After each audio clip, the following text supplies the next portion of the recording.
has began. It's okay. It's been really, I was really touched last week when someone wrote the comment at the end of town hall requesting that Lama continue these. And quickly it was followed by a cascade of requests to continue and words of thanks and appreciation and how much this time has meant to come together with our Lama, with this community. I know there are so many offerings out there at this time, but I hope you feel that you can really feel that whether you've been a long time Sangha member or you've stumbled upon town hall during this time, however you got here, maybe it was a friend that invited you, or you saw it in offerings online or through social media or our newsletter, which I encourage you to subscribe to any of those if you participate in those kinds of things. How special this is, and what an honor and a privilege, and how amazing it is to be with our Lama.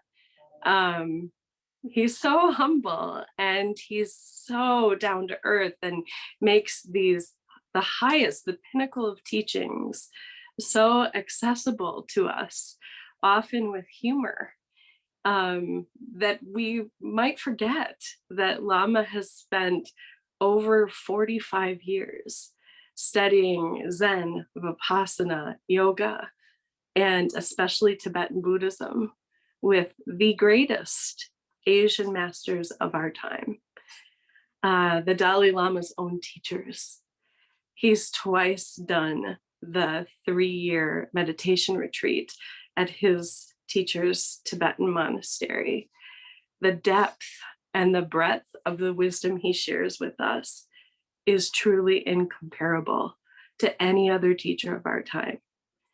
I say that, but I also believe that from the bottom of my heart. I felt that when I met him, but I know for some, it's a subtler process of realizing that and unveiling that.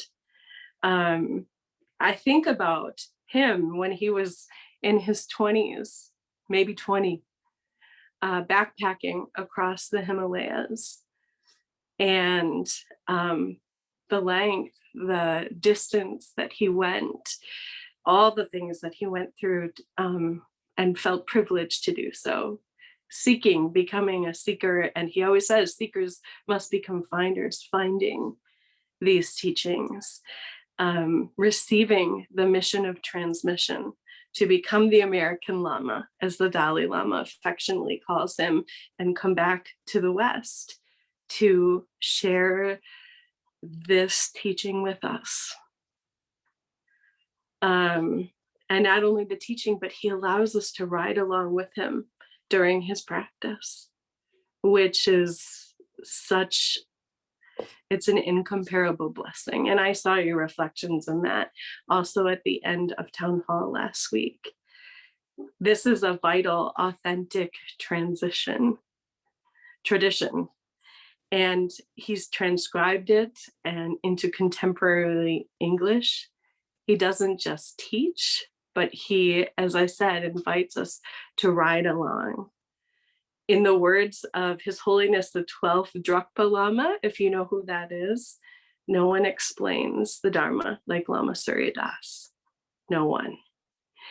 So I invite you to become involved in the Sangha through volunteering your time, through sharing, through offering. And no offering is too small to share dana, so we can continue to support Lama's mission of transmission, to continue to make this accessible, to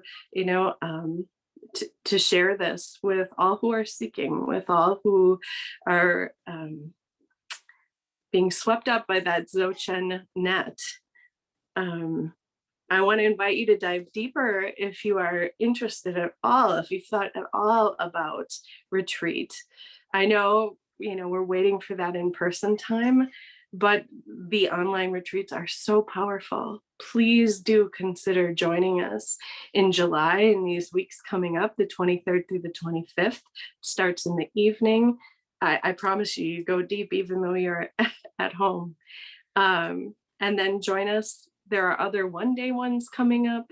We're so glad that you're here.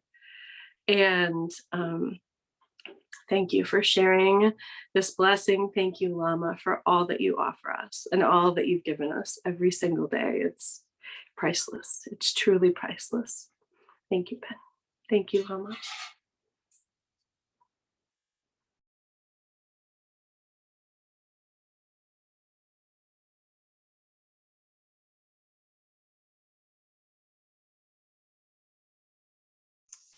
Thank you very much, Reverend Vicky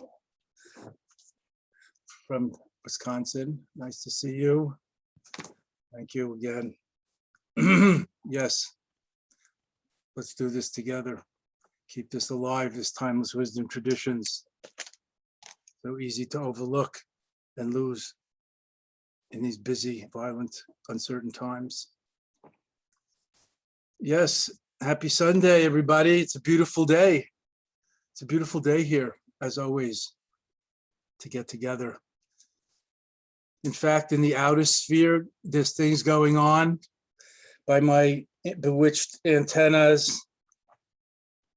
I can tell that outer space is being tickled today by no less than the Virgin Man, Branson. And I don't know about the pros and cons of all of this private space in exploration, but it's kind of interesting and historic for sure. And space and spaciousness is a very interesting topic in the mystical traditions, especially in the non-dual naked awareness or big mind traditions of Dzogchen and Mahamudra, the innate great perfection, Dzogchen, the ultimate perspective or the big picture of Mahamudra, the penthouse of the Vajrayana, more colloquial known as Tibetan Buddhism, the Vajrayana, Himalayan Buddhism. The Buddhist pioneer, great Buddhist pioneer, Chogyam Trungpa Rinpoche, I hope you're familiar with his books, like The Myth of Freedom and Spiritual Material, Cutting Through Spiritual Materialism, and others, founder of Naropa Institute in Boulder, first Buddhist university accredited in the Western countries. Trungpa Rinpoche outlined 8 different kinds of space, which was very spacious and like mind-opening, mind-blowing. You can read about it. Just like when we talk about shunyata in Mahayana and Vajrayana Buddhism, badly weakly translated as emptiness, shunyata, the fertile void, the great subjectivity, things are not what they seem to be. Shunyata, luminous, infinite openness. Shunyata, there are 18 kinds of shunyata in Mahayana philosophy, not just empty like a glass or empty like an empty room. So these are interesting things you could look into and study if you wish. You know, about space, I was very touched and interested since I had done a little bit of mountain climbing in my hyperactive, might I say, or should I say they're athletic and exploratory youth, like trekking to Mount Everest Base Camp in Nepal in 71 or 2, when I was living there, and other things. And it was very interesting and exciting. And Trungpa Rinpoche said, like shunyata, there's different kinds of space and, you know, spaciousness, like there's having a closed mind or an open mind. That's one kind of space, or spaciousness, to make it into a positive quality or virtue. Open-mindedness or patience, not just blindly reacting, but having a moment of mindfulness to breathe before you respond, not just blindly reacting with a knee-jerk reaction. The virtue of mindfulness. Count to 10 before you kick back, Jeffrey, as my granny told me when I was 5 or 6 in kindergarten. So that spaciousness, spacious mind. And he said, even on the outer level, if you use words like infinite or eternal and these kind of words that are common in religious and philosophical parlance, but hard to define and very kind of a little vague. Then the space, yes, it's infinite if you look at the sky through a straw, but isn't it bigger if you just look at it lying on your back looking up? So that's, you know, both the same infinite space, but isn't it somehow bigger, wider, you know, deeper, all-encompassing, or looking at it that way from lying on your back looking up at the sky than through a straw? And even more so, space is a little different if you're on top of Mount Everest looking out over the world we hear, or just imagine being on top of any mountain you've ever climbed, even if it was only, you know, a hill or some hilltop looking over the ocean, is different than looking at the sky in your backyard or through your window, or what do you call it? The glass window in your ceiling, the skylight. Space is so much, quote, bigger, even though it's the same infinite sky, it's so much vaster when you're looking at it from that perspective. And even more so, space might look a little different to you, or feel different. I thought Trungpa is such a brilliant teacher, and we all learned a lot from him who teach in English in the West. He's gone now, but he helped bring Buddhism, especially Tibetan Buddhism, Mahamudra, to the Western countries in the 70s. Having escaped from Tibet in the 50s, Trungpa brought it in the 70s here, helped bring it, and he taught a lot about these kind of things in English and learned how to translate the concepts, not just the words, which taught us all a lot.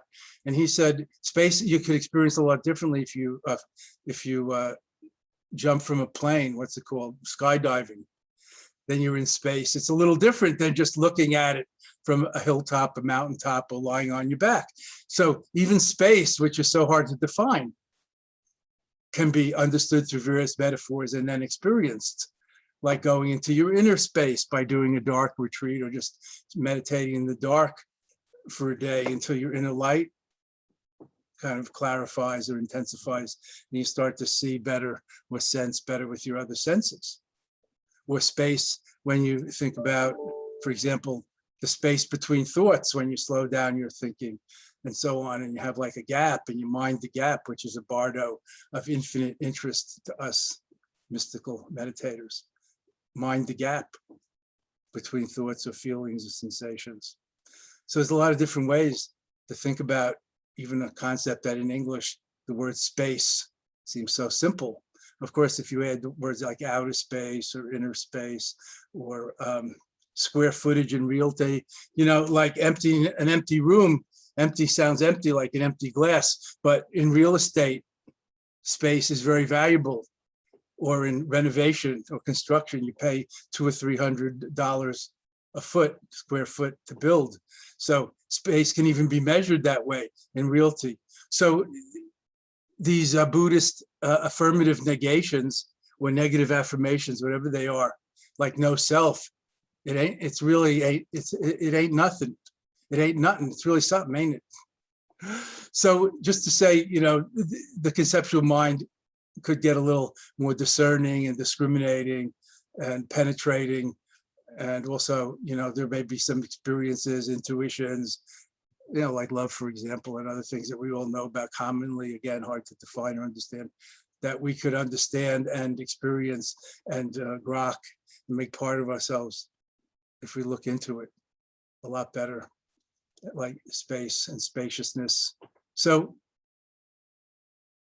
Branson, Bezos, and other, need I say, multimillionaires and billionaires are playing with the private enterprises of space exploration, you know, which has its pros and cons, and we could certainly use some of those large budgets for social services and other inequalities and problems, even the pandemic here on Earth. But meanwhile, it's always been a creative conflict between whether we should, you know, do those things or not. In JFK's day, when he promised we're going to get to the moon in 10 years, people say, what good is that? But of course, it was very important and strategic.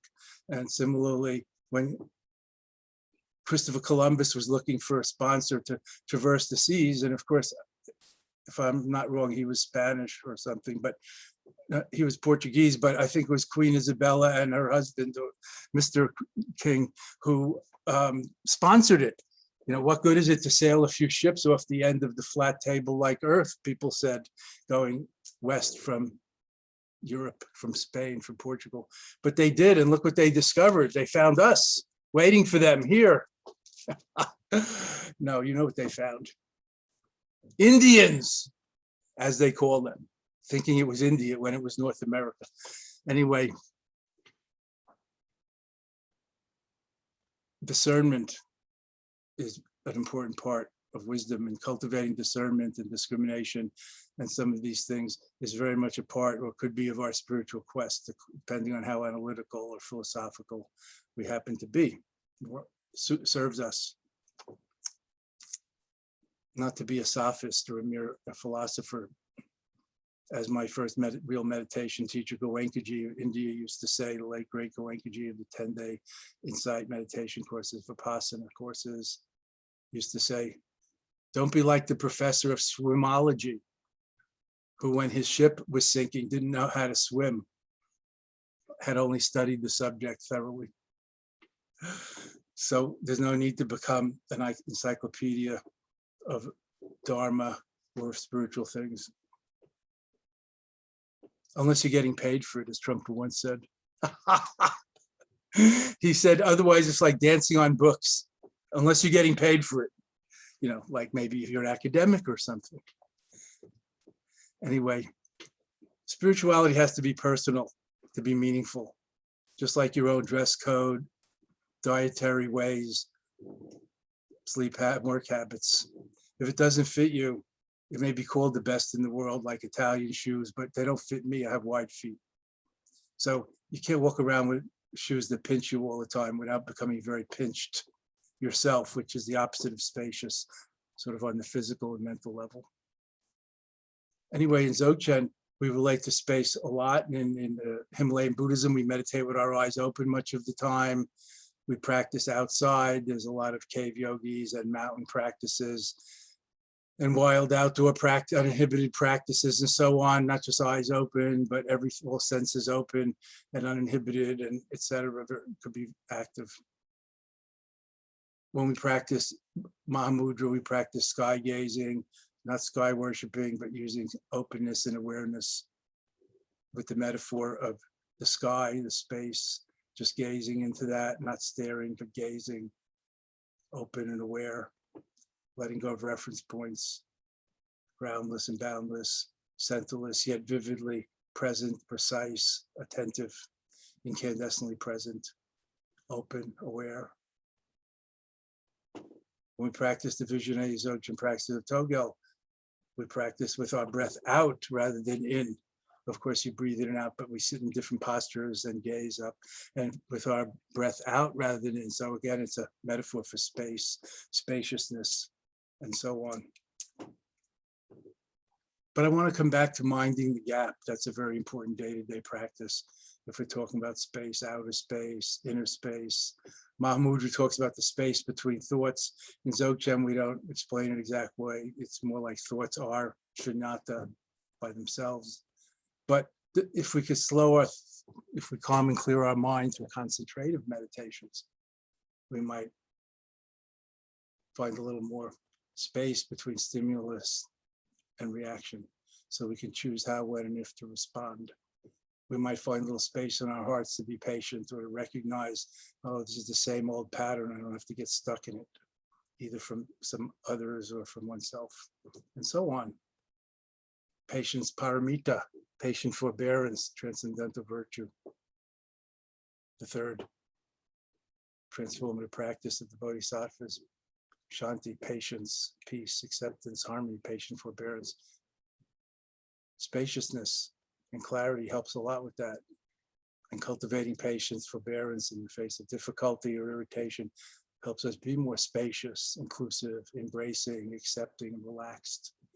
And who can't afford to be a little more relaxed in these stressful, uncertain times? So now we're going to practice what we preach, what we teach, what we each can, and all the other rhymes, since the whole world really rhymes. like a symphony. Everything has its perfect place. If you have the bigger frames, more spacious outlook, the big picture. Not getting lost in the forest for the trees, but having the view from above, as well as navigating every step, every curve at every corner down here below. That's why Guru Rinpoche, who brought Vajrayana Buddhism to Tibet in the year 710 or 12 AD, a historical figure, Padmasambhava, an Indian sage, saint invited by the king of Tibet to come and bring Buddhism to tame his savage land of hunters and so on. It's a long time ago, 1500 years ago. Guru Rinpoche walked to Tibet and took him 2 years to get through the Himalayas from India. He said, although my view, my outlook, view as we call it with a capital V, is as high as the sky, as vast as space, my meditative awareness regarding cause and effect, that's karma, regarding cause and effect is as finely ground, let me use the word meticulous, as barley flour. So not just spacing out, but soaring while climbing up from below, soaring down from above, swooping while climbing up the path from below at the same time through relative practices. So while my view may be as high as the sky or space, my meditation or contemplation of cause and effect is as finely ground, as meticulous as barley flour. So that's combining the big picture and the daily life practice of authentic being, of being true to ourselves and being ourselves, and the natural morality that comes with that. Not just giving in to the animal side, but also to our better nature, our better angels, as they say, our true nature, our good heart. And I know for some of us find it a little bit obscure or don't believe in it, whatever, that's fine. It's good to question these things and find out for yourself how beautiful you are and can be. I love my own spiritual masters, teachers, gurus, who they say the guru is like a mirror, helps you see your higher self. They love you in a way that helps you see how lovable you are, or whatever. They relate to your Buddha being, your higher self, not just your personality and your character mechanisms and defense mechanisms. And it helps you see it in yourself. And not only that, but in your brothers, sisters, and others around you. And that's very, very, very, very transformative, extraordinarily graceful. And I'm grateful for that. So when we look into the mirror of Shunyata, of the great emptiness beyond thoughts and concepts, when we look into the mirror of Shunyata, the shining void, when we see our own projections and interpretations, we have a lot more self-mastery and self-awareness, and be master rather than victims of conditions and circumstances. So now let's practice what we preach. The innate great perfections of Jen, the ultimate perspective, the bigger picture, Mahamudra, things as they are.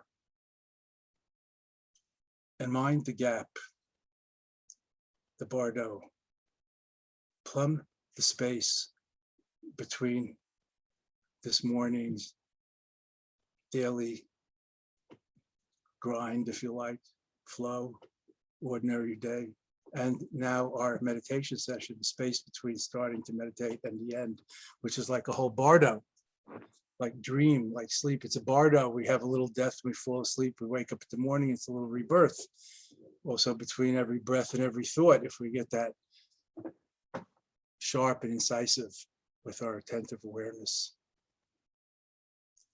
So minding the space now, in this, the end of what we were doing until the beginning of coming back to that, and just being, if that's too abstract, just being present, open and aware, that has its own virtues and even morality to it. Beyond self and other, then what would you grab? What would you push away? Who would you harm or exploit?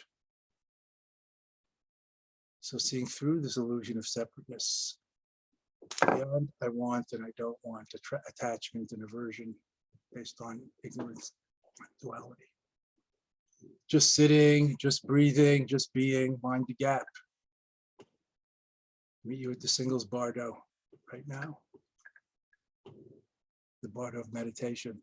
You can look it up. It's one of the 6 bardos taught in the Tibetan Book of the Dead.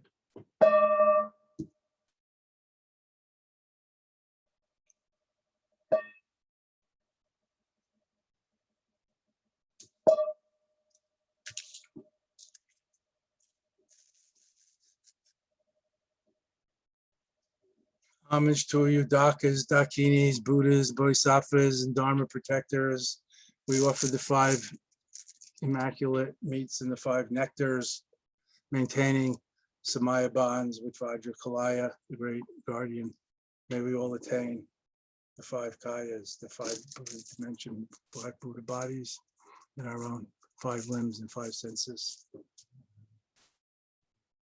including all in our prayers and practices and sterling aspirations today. May this be a benefit to one and all.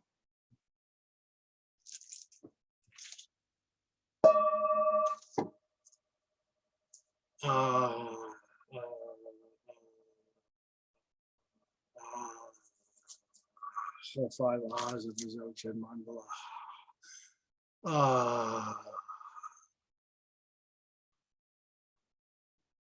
You can see it on the cover of the 7 blue books, light blue books by Longchenpa, the 7 treasuries.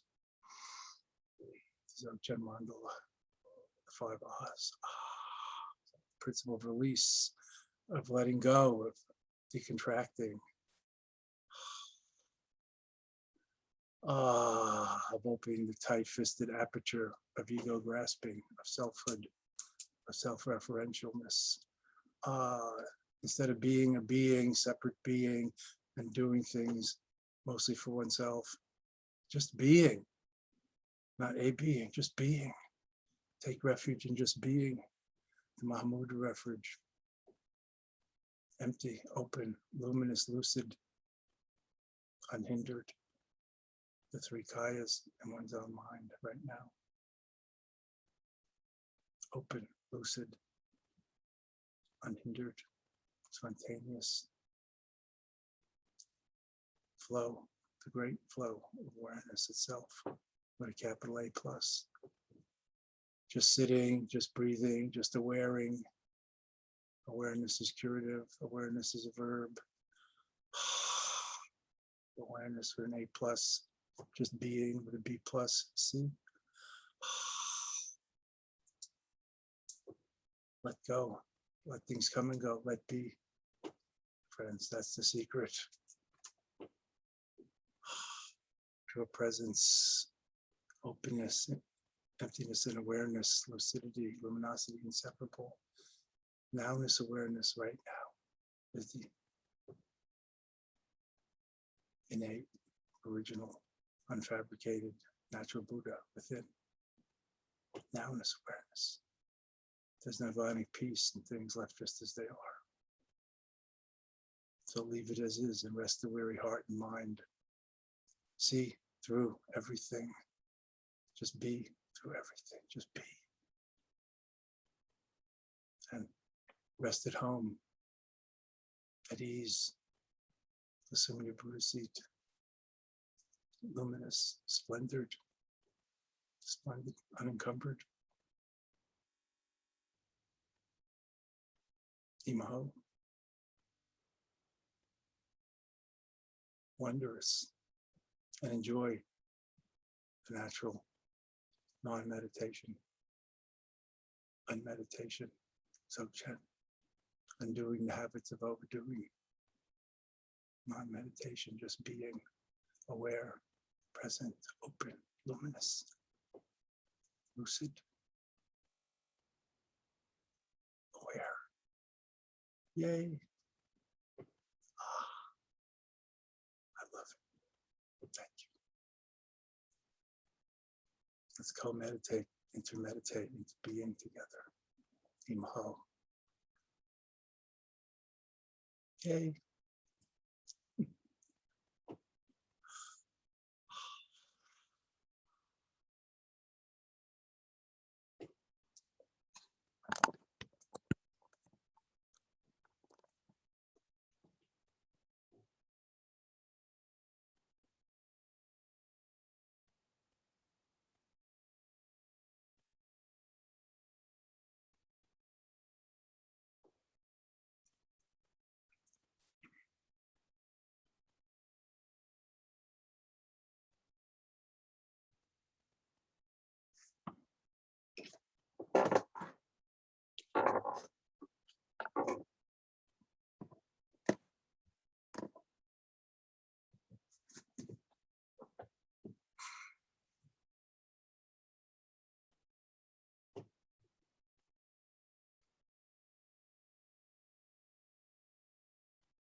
Eyes open, ears open, nose open, throat open, chest open, heart open, diaphragm open, anus open, heart and mind open, at ease, decontracted.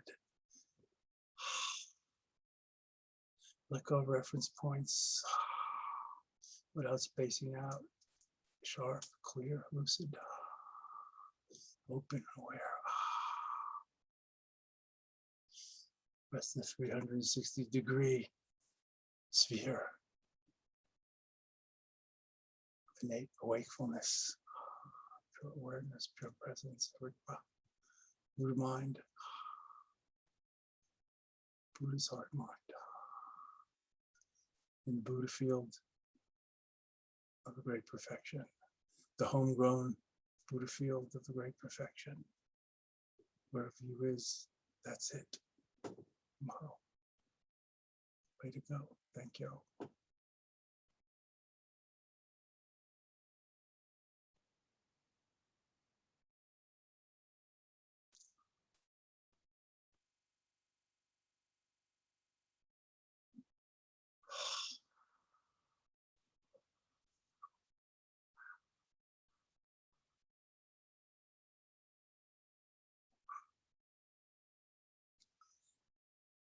Ah.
Eye gazing, sky gazing, infinite dissolving, resting in the origin of all things, assuming Buddha seat,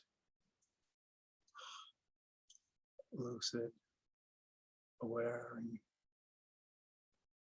incandescently present and attentive.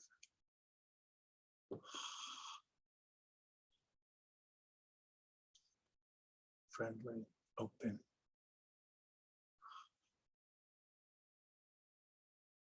Enjoying things just as they are. The natural great confection, how sweet it is. Imaho. Subject.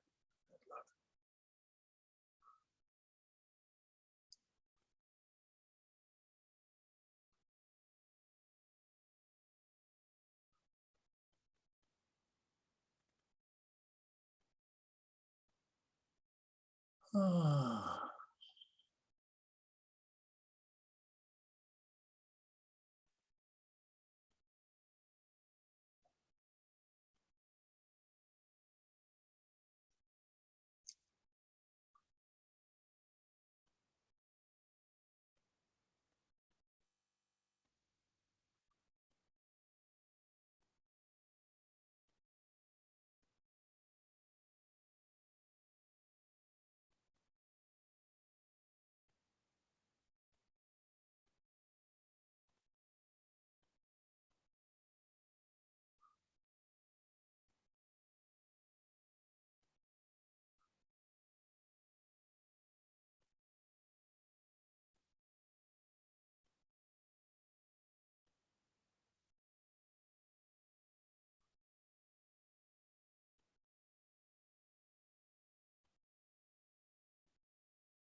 Om Mani Padme Hum Hri Om Mani Padme Hum Hri Om Mani Padme Hum Hri Om Mani Padme Hum Hri Om Mani Padme Hum Om Mani Padme Hum Hri Om Mani Padme Hum Hri Om Mani Padme Hum Hri Om Mani Padme Hum Hri Om Mani Padme Hum. Don't be afraid to move. Be a living Buddha, not a wooden Buddha, a stone Buddha. Om Mani Padme Hum. Enjoy yourself. Om Mani Padme Hri. Om Mani Padme Hum. Om Mani Padme Hum. Om Mani Padme Hum. May all beings be happy, peaceful, content. Om Mani Padme Hum. Om Mani Padme Hum. Om Mani Padme Hum. Om Mani Padme Hum. Om Mani Padme Hum. Om Mani Padme Hum. Om Mani Padme Hum. Om Mani Padme Hum. Om Mani Padme Hum. Om Mani Padme Hum. May all be liberated, free. Om Mani Padme Hum. Om Mani Padme Hum. Om Mani Padme Hum. Om Mani Padme Hum. Om Mani Padme Hum. May all be healed and whole again. Om Mani Padme Hum. Om Mani Padme Hum. Om Mani Padme Hum. Om Mani Padme Hum. Om Mani Padme Hum. May the planet itself be healed, rebalanced, restored. Om Mani Padme Hum. Om Mani Padme Hum. Om Mani Padme Hum. Om Mani Padme Hum. Om Mani Padme Hum. Compassion for all who suffer, feeling with them, resonating with them, being moved to action. Om Mani Padme Hum. Om Mani Padme Hum. Om Mani Padme Hum. Om Mani Padme Hum. Om Mani Padme Hum. Loving kindness, wishing well to one and all. Om Mani Padme Hum. Om Mani Padme Hum. Metta Maitri. Om Mani Padme Hum. Om Mani Padme Hum. Om Mani Padme Hum. Metta Maitri, sacred benevolence, well-wishing, loving kindness. Om Mani Padme Hum. Om Mani Padme Hum. Om Mani Padme Hum. Om Mani Padme Hum. Om Mani Padme Hum. May you all be free from harm, danger, fear. Om Mani Padme Hum. Om Mani Padme Hum. Om Mani Padme Hum. Om Mani Padme Hum. Om Mani Padme Hum. Love for all who are like our own family, who want and need same as we do, are pursuing it through various ways. Om Mani Padme Hum. Om Mani Padme Hum. Om Mani Padme Hum. Om Mani Padme Hum. Om Mani Padme Hum. Love to one and all equally, love unconditional, divine. Om Mani Padme Hum.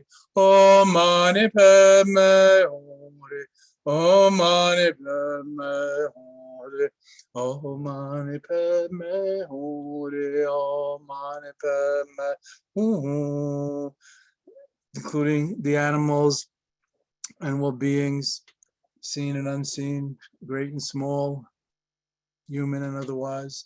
Om Mani Padme Hum. Om Mani Padme Hum. Om Mani Padme Hum. Om Mani Padme Hum. Om Mani Padme Hum. Love flowing freely, love divine, heart opening, heartwarming. Om Mani Padme Hum. Om Mani Padme Hum. Soul nourishing. Om Mani Padme Hum. Om Mani Padme Hum. Om Mani Padme Hum. Self-actualizing. Om Mani Padme Hum. Om Mani Padme Hum. Love. Om Mani Padme Hum. Om Mani Padme Hum. Om Mani Padme Hum. Breathing it out, breathing it in, pulsating, radiating, radiating and reabsorbing almost simultaneously. Om Mani Padme Hum. Om Mani Padme Hum. Om Mani Padme Hum. Om Mani Padme Hum. Om Mani Padme Hum. Love for one and all, feeling it, filling up with it, soaking in it, savoring it, grateful, gentle. Om Mani Padme Hum. Om Mani Padme Hum.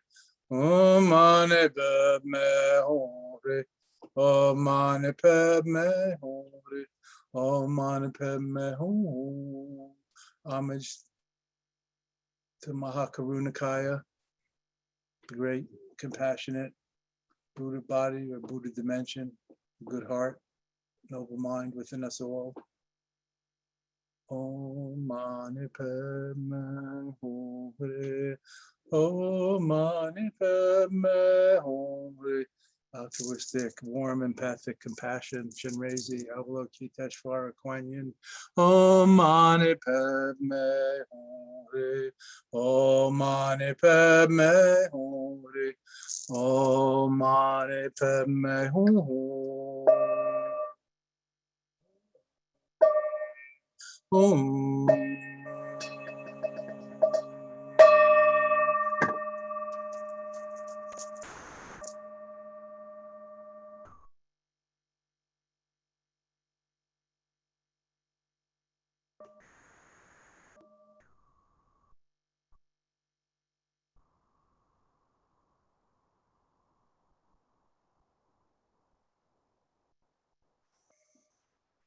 Ah, how sweet it is. Homage to all that glorious goodness and beauty in your seat. Don't overlook it. Homage to the Buddha within. May all realize it, embody it, and benefit by it for the boundless benefit of one and all.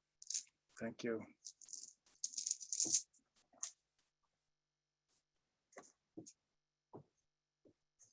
Beautiful Buddhas, I say unto thee, come along with us on this splendid journey.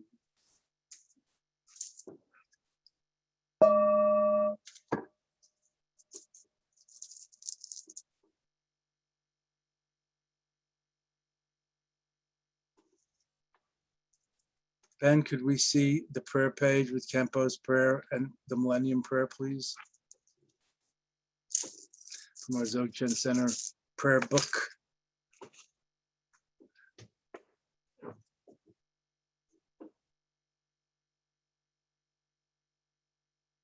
Please do consider coming to our, it must be about our 28th or 29th annual summer retreat. this year, virtual, July 23rd to 25th.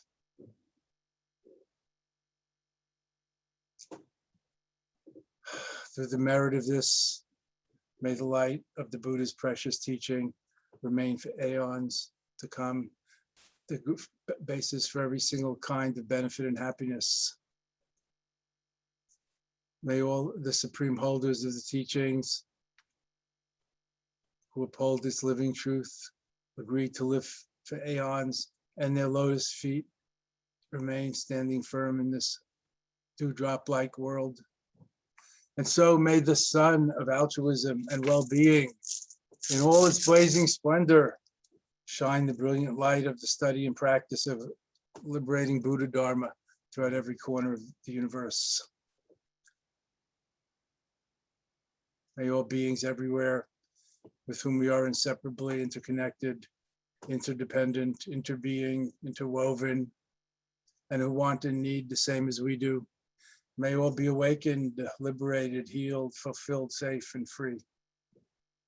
May there be peace, contentment, and harmony in this world, and an end to war and violence, poverty and hunger, inequality and oppression, greed, which is at the root of so much of this, and cruelty, pandemics, famines, droughts, earthquakes, all kinds of natural disasters.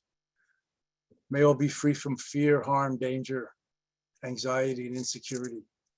And may we better prepare ourselves for the natural calamities that can befall us all. And may we all together complete this gorgeous spiritual journey all the way home. One beloved community, one circle, one family, all the way home.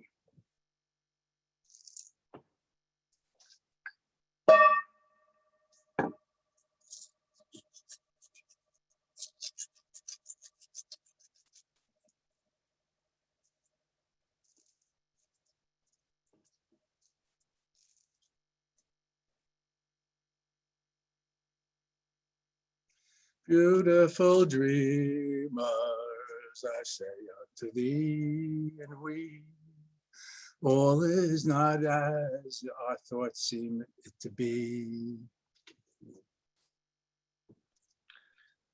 Lama, we have time for one question. Okay, I This see is you already accepted. have the answer right there over your left shoulder. Love. Go on, young Ben. Ben of Berlin. So Vincent asks, Lama, could you speak of addiction / alcoholism from a Buddhist perspective?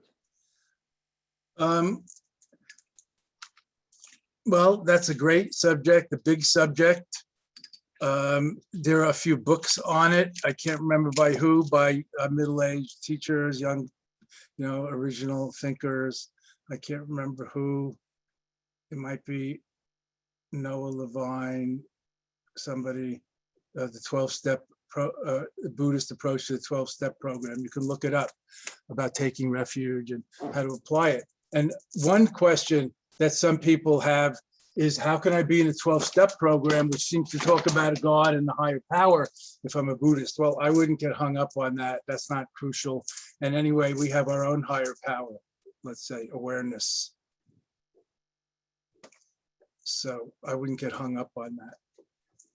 Now, just to make one other comment, since a very, very basic seminal tenet or insight of Buddha, of Buddhism, or Buddha's path of enlightenment is that so much suffering dissatisfaction depends on craving, grasping, attachment, craving. Addiction is an extreme form, a conditioned form, a habitual form of craving. So we can work to reduce that in various ways, which we find in Buddhist teachings. But I would say that Bill W.'s, or the anonymous big book of the 12-step program, AA, or NA, or OA, all the 12-step programs with different substance abuses. The big book is probably the first and greatest American sutra, and it's worth reading. There's a hell of a lot there, and I've read it cover to cover. There's a hell of a lot there. And we can learn a lot about craving, attachment, conditioning, and reconditioning. But I would say the 12-step program is probably reliably the best mainstream way to deal with such addictions. Let's just talk about alcoholism, since that's what Vince asked about. I would not say meditation alone would do it.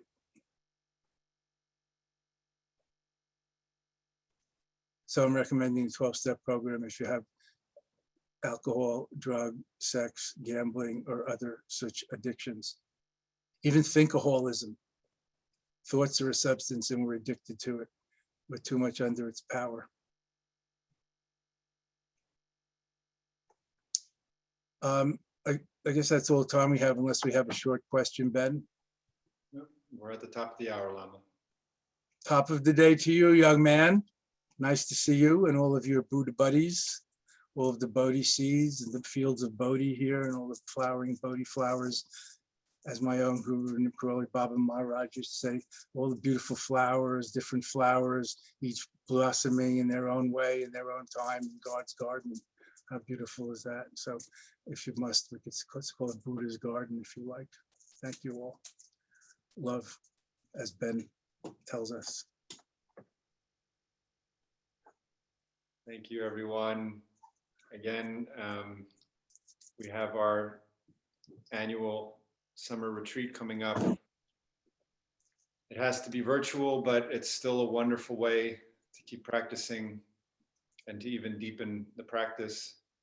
And as Vicky mentioned, please consider supporting Lama's mission of transmission, getting involved in whatever way you can.